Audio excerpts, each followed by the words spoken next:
नमस्कार, खेत खजाना में आपका स्वागत है। आज मार्च महीने की 6 तारीख है और दिन है शुक्रवार। पहला सप्ताह अभी पूरा नहीं हुआ है मार्च का और मार्च में महीने में ही मार्च की शुरुआत में ही आप कह सकते हैं कि दिन का तापमान 32-33 डिग्री तक पहुंचता हुआ दिख रहा है और इस तापमान के बढ़ने से गेहूं की फसल को नुकसान होने की प्रबल आशंका है। खैर हम बात कर रहे हैं सरसों के बाजार की, तो सरसों का बाजार आज थोड़ा सा दबाव में खुला कल की तुलना में, लेकिन बाजार में आज शाम को फिर एक बाजार फिर से तेज होने की संभावना बन रही है। थोड़ा बहुत तेज बाजार हो सकता है क्योंकि आज शाम को जो केएलसी क्लोज हुआ है 3:30 बजे, उसकी जो क्लोजिंग आई है वो साप्ताहिक आधार पर 8% बढ़कर आई है। मई का जो कॉन्ट्रैक्ट बंद हुआ है वो 8% बढ़ करके बंद 4365 रिंगिट पर बंद हुआ है। ये अपने आप में एक बहुत बड़ी तेजी है केएलसी के अंदर और इस तेजी के पीछे कारण ये है कि इंडोनेशिया B50 प्लान की तरफ बढ़ रहा है। B50 का मतलब कि 50% सम्मिश्रण उसका बायोडीजल के अंदर बढ़ाने की जो प्लान है उस पर वो काम करना चाहता है। इसके संकेत मिले हैं और इस संकेत से ही केएलसी ने बहुत बड़ा उछाल दिया है क्योंकि जो पाम का उत्पादन है वो सीमित है और उसमें खपत बढ़ेगी।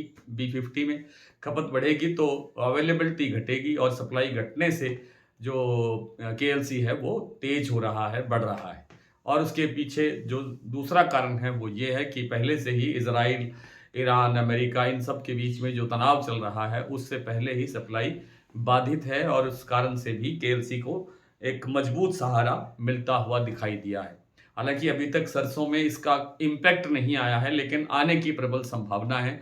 150 रुपए सुबह शाम के अंदर सरसों के भाव के अंदर बढ़ने की संभावना दिखती है। लेकिन चूंकि अब नया सप्ताह बहुत नज़दीक है, 9 तारीख से नया सप्ताह शुरू होगा सोमवार से, और उस सप्ताह के अंदर आवक बढ़ने का प्रेशर बढ़ेगा। आवक बढ़ेगी तो भाव पर भी दबाव आएगा और बाजार थोड़ा बहुत घटने की तरफ आ सकता है। कोई बहुत बड़ी गिरावट आएगी ऐसी गुंजाइश तो नहीं लगती है।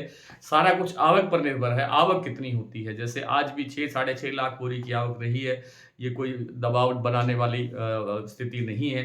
लेकिन अगर ये आवक 10 11 12 लाख से आगे बढ़ती है तो एक 200-300 रुपए की गिरावट का माहौल बन सकता है। फिलहाल भरतपुर मंडी आज भी बंद रही। कल बाजार खुलेगा भरतपुर मंडी का। और जो दूसरी मंडियां हैं उनके अंदर या तो भाव स्टेबल रहे हैं, जैसे चरखी दादरी दिल्ली लाइन पर कोई परिवर्तन नहीं हुआ, लेकिन जयपुर का भाव 50 रुपए कमजोर हुआ। इसी तरह अन्य मंडियों के अंदर भी 25 रुपए से लेकर के 50 रुपए तक की गिरावट आई। सलोनी प्लांट के अंदर आज 50 रुपए का बाजार सुबह घटाया गया, लेकिन थोड़ी देर के बाद में 25-25 रुपए करके वापस 50 रुपए बढ़ा दिया गया। गोयलकोटा का प्लांट 50 रुपए कमजोर होकर के खुला, 6500 रुपए के भाव पर खुला, कल 6550 था। अडानी ने भी आज सुबह 50 और 75 रुपए का भाव घटाया था थोड़ी देर के लिए, लेकिन फिर वो बाद में रिकवर करके वापस 50-75 रुपए बढ़ा दिया है। अब की जो स्थितियां हैं भाव की वो ऐसे है कि जैसे मैंने बताया कि भरतपुर मंडी आज बंद है। जयपुर 6725 6725, दिल्ली 6600, चरखी दादरी 6550, अलवर 6250 से 6300, बरवाला 6250, हिसार 6400, गोइलकोटा 6500, मोरैना मंडी 6450, ग्वालियर मंडी 6400, खैरथल 6200, टोंक मंडी 6380, निवई मंडी 6400 और सिवानी मंडी 6400। नटभई खिरली बंद है। 6421 रुपए का भाव खुला है धौलपुर मंडी में और सुमेरपुर का भाव आज 6500 से 20-30 रुपए कम हुआ है।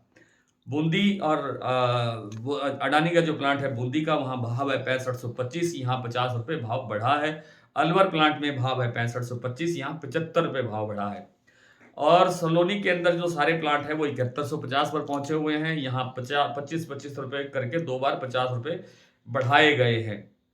और गोइलकोटा का जैसे मैंने आपको बता ही दिया। और दूसरा जो प्लांट है वो है शारदा और बीपी का जो प्लांट है वहां भी 6825 रुपए का लेवल एक जैसा बना हुआ है। सोयाबीन का जो बाजार है उसमें कोई बड़ी घटबढ़ नहीं चल रही है और बड़ी घटबढ़ की संभावना भी दिखाई नहीं देती है। गिरावट की संभावना कम है, लेकिन बाजार आगे बढ़ने में थोड़ा समय ले सकता है। फिलहाल इतना ही। कल आपसे फिर मुलाकात करने का प्रयत्न करेंगे। तब तक के लिए नमस्कार।